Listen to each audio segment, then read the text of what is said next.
My name is Daniel Harper, and I never expected the day I inherited my late father's house to become one of the hardest moments of my marriage. The house had been in our family for generations, a place full of memories, and when the will was read, it was left entirely to me. I felt a mixture of pride and nostalgia, thinking about restoring it and spending quiet weekends there. But my wife, Rachel Harper, saw it differently. From the moment I told her about the inheritance, she started hinting, then insisting, that we should give it to her sister, Megan. "She needs it more than we do," Rachel said one evening as we sat in our living room. "Her kids, her husband, they don't have space to grow. You could help her so much by giving her the house." I stared at her in disbelief. "Rachel, it's my father's house. It was left to me. Why would I give it away?" She sighed, her expression filled with that mix of guilt and manipulation she sometimes used.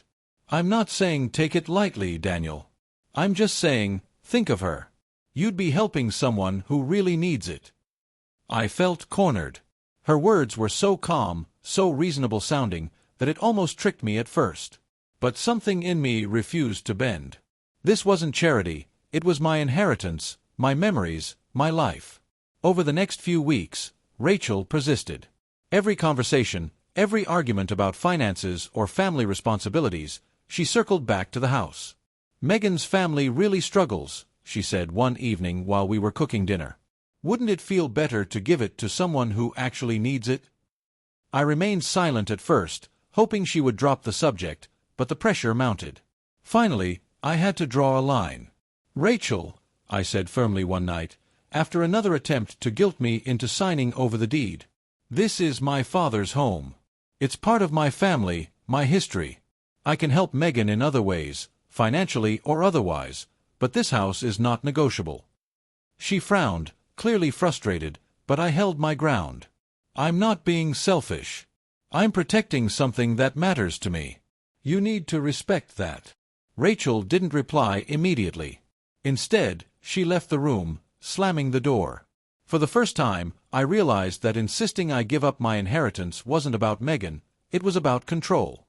A few days later, I contacted a real estate attorney to ensure everything regarding the deed and inheritance was properly documented and protected. I wanted to make sure there would be no chance of pressure or coercion in the future. Then came the turning point. Rachel's sister, Megan, called me personally, unaware of Rachel's insistence. "Daniel, I heard you inherited the house," she said carefully. "I just want you to know I wouldn't want to cause problems for you or Rachel. I understand this belongs to you." Her words hit me. The person Rachel claimed needed the house didn't even expect it. She didn't see herself as entitled to someone else's property. Rachel had built this story in my head as a way to manipulate me, and I finally saw it clearly. I explained everything to Megan, who thanked me for being honest and assured me she didn't want to interfere with family matters. That clarity gave me the courage to finally have a serious conversation with Rachel. I told her gently but firmly, "I will never give the house away. I love our marriage, but I will not sacrifice my family's legacy to satisfy guilt or manipulation." After some initial anger, Rachel calmed down. She realized her pressure was unfair and apologized for trying to push me into giving away something that wasn't hers to decide. The experience taught me two important lessons. Generosity has limits, and protecting what is rightfully yours doesn't make you selfish, it makes you responsible.